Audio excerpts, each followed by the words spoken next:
Jangan lupa subscribe YouTube channel Metro TV News dan jangan lupa nyalakan notifikasinya. Setelah heboh Panama Papers pada tahun 2016, dunia kembali dikejutkan dengan adanya temuan dokumen rahasia, kesepakatan bisnis dan kepemilikan perusahaan di negara suaka pajak. Temuan ini diungkap oleh International Consortium of Investigative Journalists atau ICGI dalam laporan bertajuk Pandora Papers.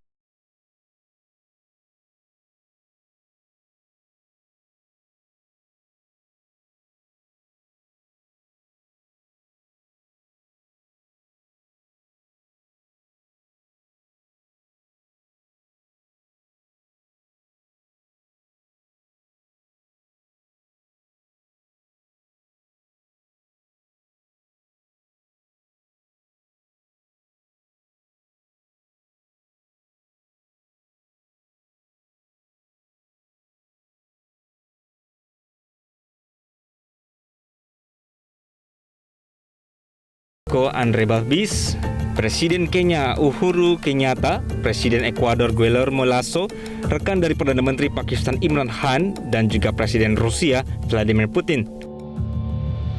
Lalu apa itu sebenarnya perusahaan cangkang? Perusahaan cangkang adalah perusahaan yang dibentuk secara sengaja tanpa menjalankan operasi bisnis yang sebenarnya. Keberadaan perusahaan ini hanya sekedar nama saja yang terdaftar di sebuah negara tax haven atau negara dengan tingkat kerahasiaan tinggi. Bentuk perusahaan semacam ini tidak sepenuhnya ilegal, namun mereka biasanya digunakan untuk hal-hal yang nyaris melanggar hukum. Dalam kasus yang disebutkan dalam Pandora Papers, perusahaan cangkang dimanfaatkan untuk membeli aset atau menutupi bisnis yang sebenarnya dijalankan oleh sebuah perusahaan raksasa atau orang-orang yang berpengaruh. Bisa dikatakan perusahaan cangkang adalah alat bagi orang kaya atau perusahaan besar untuk menutupi harta kekayaan. Salah satu tujuannya adalah menghindari pembayaran pajak. Dalam daftar Pandora Papers ada 2 nama politisi Indonesia yang disebut, yakni Menteri Koordinator Bidang Perekonomian Airlangga Hartarto dan juga Menteri Koordinator Bidang Kemaritiman dan Investasi Luhut Binsar Panjaitan. Masuknya nama Airlangga Hartarto yang juga Ketua Umum Partai Golkar membuat DPP Golkar bereaksi. Golkar akan menelusuri asal-muasal data ini. Belum tahu, saya belum tahu, tapi kita itu ya, karena kalau kita baca di media sosial katanya dari sumbernya juga belum jelas.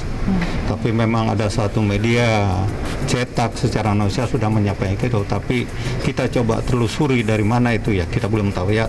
Tentunya tim dari Golkar akan terus memonitor masalah ini. Berarti ya. Masih ditelusuri, belum ada kesimpulan dari tim Golkar ya Pak? Ya, kita akan pelajari terus ya. Yang sempat ya itu menjadi rumor juga yang nggak bagus buat kita ya. Sedang kita konsentrasi ke PON, TNI ya. Terus ada isu-isu seperti itu.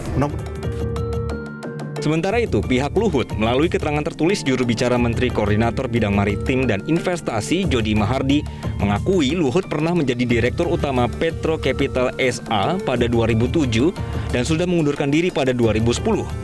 Perusahaan ini rencananya untuk pengembangan bisnis di luar negeri, terutama wilayah Amerika Tengah dan juga Amerika Selatan.